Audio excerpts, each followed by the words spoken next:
Salut les Blaugrana, bien ou quoi les frérots? Nouvelle vidéo actualité sur le FC Barcelone. Je vois qu'il y en a qui ont du mal à se remettre du dossier Arda Güler. S'il vous plaît, venez on passe à autre chose, non?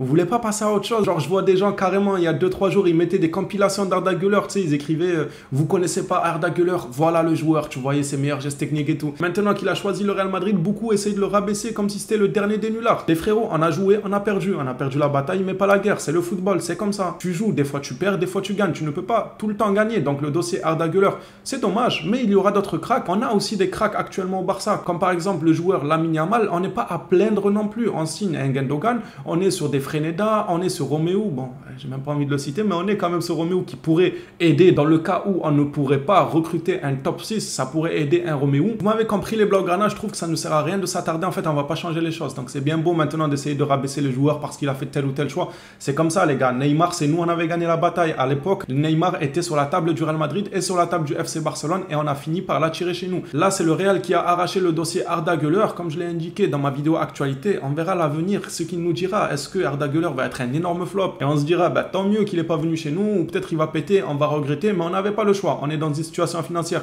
très très compliquée et en plus de ça, le Barça n'était pas capable de le ramener à Barcelone dès cet été, chose que le joueur voulait absolument. Il ne voulait pas rester un an en prêt du côté de Fenerbahçe, chose que le Barça proposait. Donc moi, ce que je propose, c'est qu'on prenne du recul et qu'on se dise c'est le football, c'est comme ça. Un jour ça va, un jour ça va pas, on n'est pas à plaindre en signe des Gundogan. On a encore de beaux jours devant nous durant ce mercato, même si la situation est très très compliquée. Il n'y a pas de quoi en faire des tonnes non plus. J'ai l'impression qu'on a raté Messi. C'est vrai qu'il a l'air talentueux le petit. Moi je vais pas faire comme ceux qui avant sa signature à Madrid, ils disaient ouais regardez compilation, il est trop fort et tout. Et une fois qu'il a signé, il nous sortait des ouais il est nul, le Barça ne le voulait pas. Non, je vais rester sur mes bases. Le joueur, il a l'air d'avoir du talent. Ça c'est une chose. Mais maintenant il faut tourner la page et avancer. On a assez de soucis à Barcelone pour rester bloqué sur ce dossier, je pense, selon mon avis. Allez, assez parlé les Blaugrana, on va rentrer dans le vif du sujet. Et on commence ce tour de presse par une information sur Nico. Selon les dernières informations, Deco et Alemany apprécient Nico Gonzalez pour le poste de pivot, mais Xavi préfère quelqu'un avec plus d'expérience et une réunion a été programmée aujourd'hui entre le Barça et les agents d'Oriol Romeu. Bien évidemment, Xavi, quand il dit qu'il préfère quelqu'un avec plus d'expérience, bon, il aurait aimé des grands noms à la Rodri, Kimmich, tout ça, mais il vise Romeu. C'est pas pour rien que par la suite dans le communiqué, on nous dit une réunion a été programmée aujourd'hui entre le Barça et les agents d'Oriol Romeu. Xavi, il sait qu'il n'a pas forcément le choix, qu'il ne pourra pas taper un top pivot. Il se dit, voilà, quelqu'un qui a de l'expérience, qui connaît déjà le poste, ça serait pas de refus. Là où Deco et Alemany essayent, eux, de leur côté, de faire un peu plus confiance à Nico. Et on va passer justement à notre jeune pépite à nous. Je vous ai dit, les gars, on a raté Arda, mais on a des pépites. Il y en aura sur le marché d'ici quelques saisons, en parlant de Wirtz, parlant de plein d'autres joueurs. Et même au sein du club, même, on a Lamine Yamal. Donc tranquille, on l'a raté, c'est pas grave, les gars. On espère bien évidemment faire mieux lors des prochains dossiers. Bref, ce sujet, on va le clore une bonne fois pour toutes. En tout cas, sous cette manière-là, s'il y a des communiqués sur ce dossier-là qui sont intéressants à prendre, on en parlera sans aucun souci. Mais là, pour cette question précise-là, on va fermer le dossier Arda Güler et concentrons-nous sur ce communiqué qui concerne Lamine Yamal. Au Barça, ils décrivent, ah bah tiens, Arda Güler, il concerne même Arda Güler, il concerne les deux.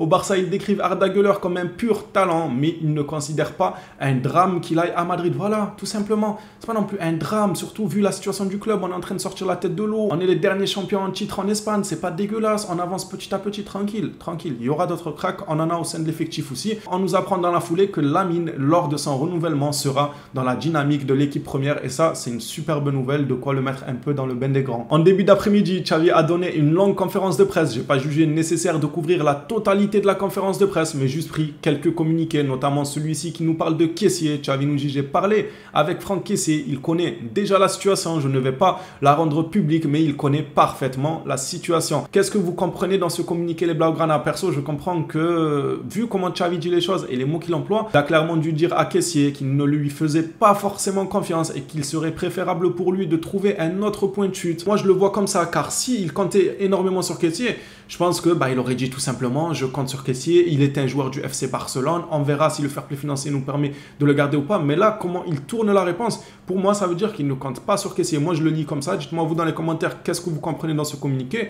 Il nous dit, j'ai parlé avec Kessié, il connaît déjà la situation, donc il connaît les temps durs du Barça et notamment son manque de temps de jeu. Je ne vais pas pas la rendre publique. Il ne veut pas la rendre publique, c'est que c'est un problème. Si ça aurait été quelque chose de joyeux, que tout le monde est content, que le caissier va avoir du temps de jeu, que le coach lui fait confiance et tout, pourquoi il ne le rendrait pas public? Bien évidemment qu'il l'aurait rendu public pour le mettre en confiance. Mais le fait qu'il précise, je ne vais pas la rendre publique, c'est que, on va dire, c'est plutôt quelque chose de dramatique dans le genre, tu n'auras pas de temps de jeu, il vaudrait mieux privilégier un transfert, tout ça. Mais il connaît parfaitement la situation. J'attends vos retours dans les commentaires, les Blaugrana. Pour vous, Xavi veut insinuer quoi avec ce communiqué? Moi, comment je l'ai expliqué, ça me paraît totalement logique, mais hâte de vous lire. Allez, on va passer à une autre déclaration de Xavi que j'ai jugée super intéressante, même si au cours de la saison passée, c'est pas trop ce qu'on a vu, notamment avec Baldé qui méritait de jouer bien plus tôt dans la saison, car on a tous vu qu'il était en feu et Xavi continuait à le mettre sur le banc en début de saison dans des matchs super importants. Xavi nous dit sur les jeunes de l'équipe, j'ai déjà dit qu'ils partent tous de zéro, ça c'est un point super important. Ça veut dire qu'il n'y aura pas de favoritisme, enfin qu'il n'y aura pas de favoritisme, on le verra que au cours de la saison, parce que la saison dernière, Baldé aurait mérité de jouer plus tôt dans la saison.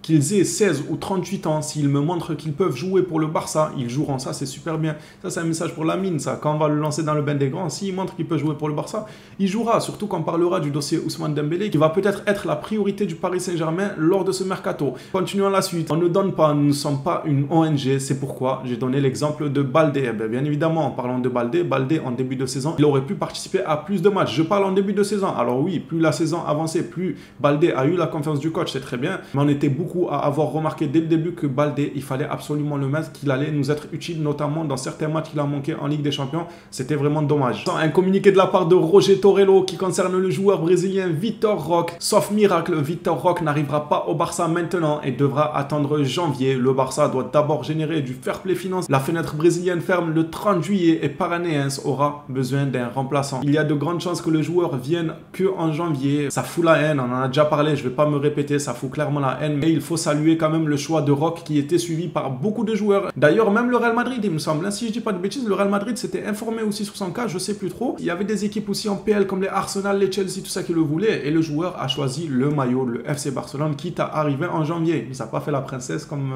le collègue Gueuler qui dit non, je ne veux pas rester une saison de plus à Fenerbahçe et tout ça. Il faut saluer ce geste-là de la part de Vitor Roque, ça se fait très très rare. On va passer maintenant au dossier Freneda. On nous a appris récemment, il y a encore à peine une petite heure, que l'un des agents de Freneda aurait rencontré Deco ce matin. Ça doit avancer plutôt bien sur ce dossier. Si les agents se déplacent pour rencontrer Deco, c'est que c'est en bonne voie. Pour conclure ce rapide tour de presse du côté de la Catalane, selon Sanchi FM, Ousmane Dembélé est la priorité de la direction du PSG à Doha si Kylian Mbappé part. Il y a de grandes chances que Kylian Mbappé quitte le Paris Saint-Germain au vu des dernières déclarations de Nasser Al-Khelaifi et du joueur lui-même avec la lettre qu'il a envoyée en disant qu'il ne prolongera pas. Le Paris Saint-Germain ne veut absolument pas le voir partir libre. Ils veulent gratter le maximum 180 voire 200 voire 250 millions même. Encore heureux que le Paris Saint-Germain ne voudrait pas voir son joyau partir libre. Et en cas de départ de Mbappé, son remplaçant serait Dembélé. Je rappelle qu'il a une clause à 50 millions pour le Paris Saint-Germain, c'est donné. À voir maintenant si le joueur voudra continuer son aventure du côté du FC Barcelone. Il y a quelques jours, il déclarait que oui. Il déclarait qu'il veut rester du côté du Barça. Il avait même fait une déclaration du genre pourquoi tout le monde me parle du Paris Saint-Germain, sûrement parce que c'est un club français, mais je n'ai rien à voir avec le club.